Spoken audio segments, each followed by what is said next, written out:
Hello everybody and welcome back to Red Eagle Politics. Make sure you like this video down below and subscribe to the channel if you are new.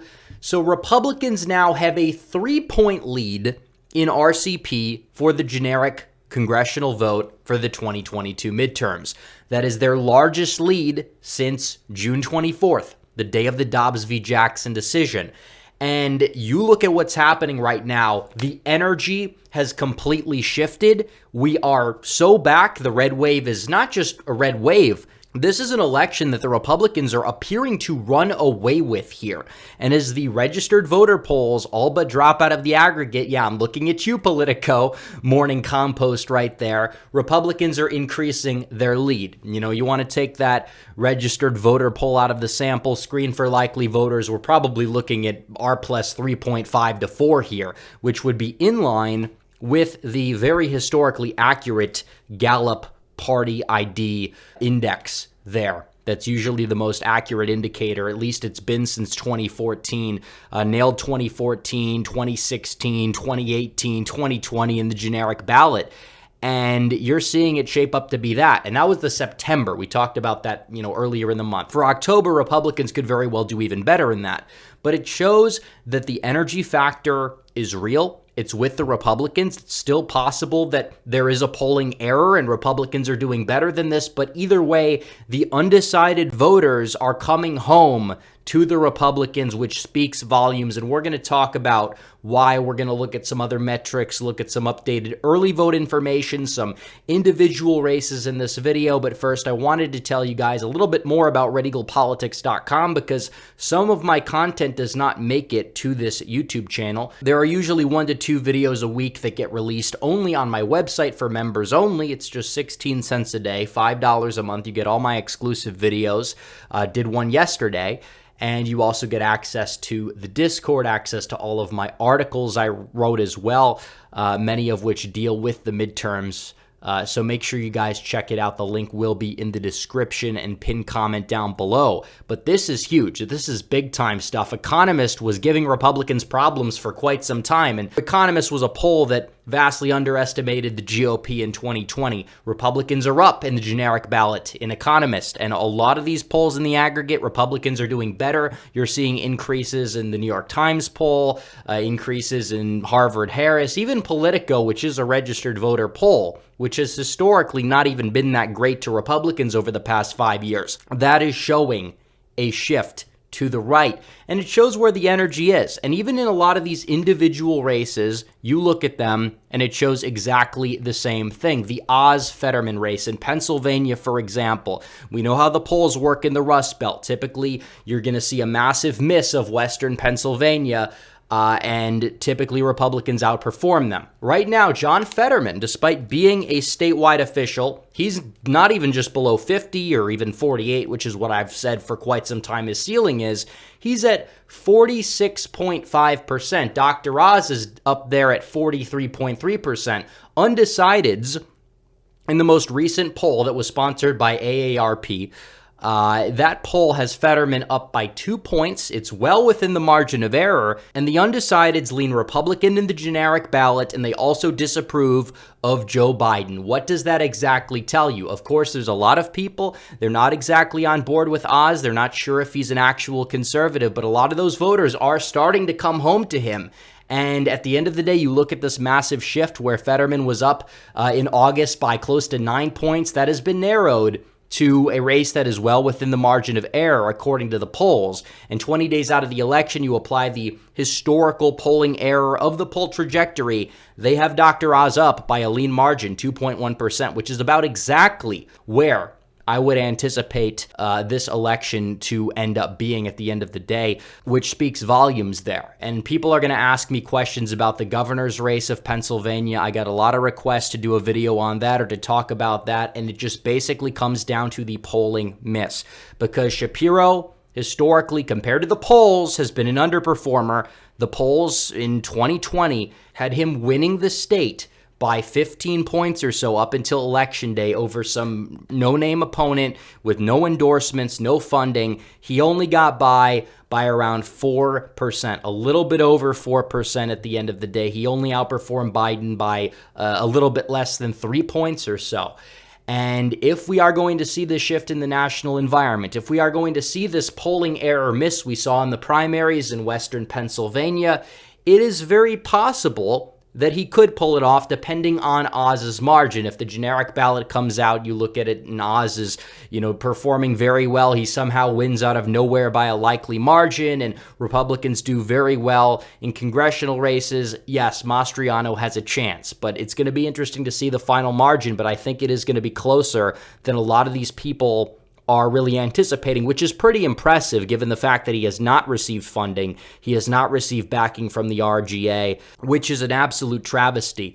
But beyond that point, I wanted to also look at Arizona, because we're talking about the wave building up. We're talking about R+3 national environment. We just dealt with D+4 in 2020. That is a shift to the right of 7 points. These are all states that were well under D+7 in every single race in the 2020 election, and that is something that needs to be kept in mind. And you're looking at the wave building up and the way undecideds are breaking. You look at gas going up, stocks are going down, the border's wide open. You look at the issues that people are looking at, and abortion is not even in the top 3. It's not even in the top 4 in a lot of these polls, especially among independent voters. And the economy's in shambles. The border's wide open. This is what people care about. And you're talking about the undecided voters here. Biden's losing on all those issues. It's very possible we could see an R+7 red wave. The tsunami is building up. And you're looking at the good shape that Dr. Oz is in the state of Pennsylvania. You also have to acknowledge the fact that Arizona, the Senate race there, Blake Masters, is probably going to win at the end of the day as well, if that is the case. And you look at the polls that have come out of Trafalgar. The last couple polls, they were sponsored by the Daily Wire. The crosstabs have to be the most bizarre that I've ever seen. But that's beside the point. Either way, what we do know is the fact that a lot of these other polls have it at a very similar margin. It is well within the margin of error of every single poll that we've seen, and Blake Masters did very well in the debates, and Mark Kelly is somebody who is an incumbent that is polling at 46.5%.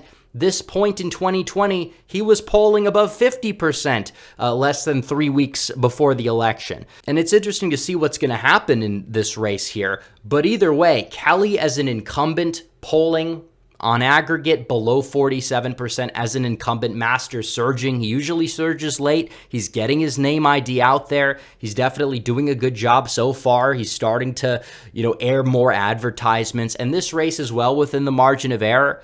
I'm thinking that Blake Masters is going to win at the end of the day. The undecided voters, 10% of the electorate here is undecided. A lot of those voters are voting for Kari Lake. A lot of those voters are voting for Abe Hamadeh, Mark Fincham. They're probably going to vote straight ticket R. Of course, there's going to be some ticket splitting. Arizona has been a state that has been prone to it. I don't expect Masters to win by the margin that Lake is going to win by, partially because Kelly's an incumbent and Hobbs is terrible. But both of them at the end of the day should win. And in other recent polling, Lake is doing very well against Katie Hobbs in Arizona, which is important to note. But you look at the trajectory here. Kelly, he was up by 6% a few weeks ago. That's now down to 2.5. Even October 15th, even earlier in the week, he was up by 3 more points than he is now, which really is very telling here. And Masters is very well on track to win. So you look at this, you couple the generic ballot, it's shaping up to be a more Republican favorable year than a lot of people anticipated a month ago. The dooming is out the window, the coping from the election mafia is starting to happen. And the nail in the coffin for them may be the early vote numbers. And you can't always go off of them. They're, jumping up and down, cheering about Georgia, because there was a report that came out that showed the fact from Target Smart or somewhere that black voters are turning out in high numbers in the early vote. But at the end of the day, we don't really know if that's entirely true. The state of Georgia does not register voters by party. I would take those numbers with a grain of salt. Of course, we know more Democrat voters are going to vote early. But either way, in the states that register by party, that's what you have to look at. The states that register by party and have a decent turnout showing in the early vote so far.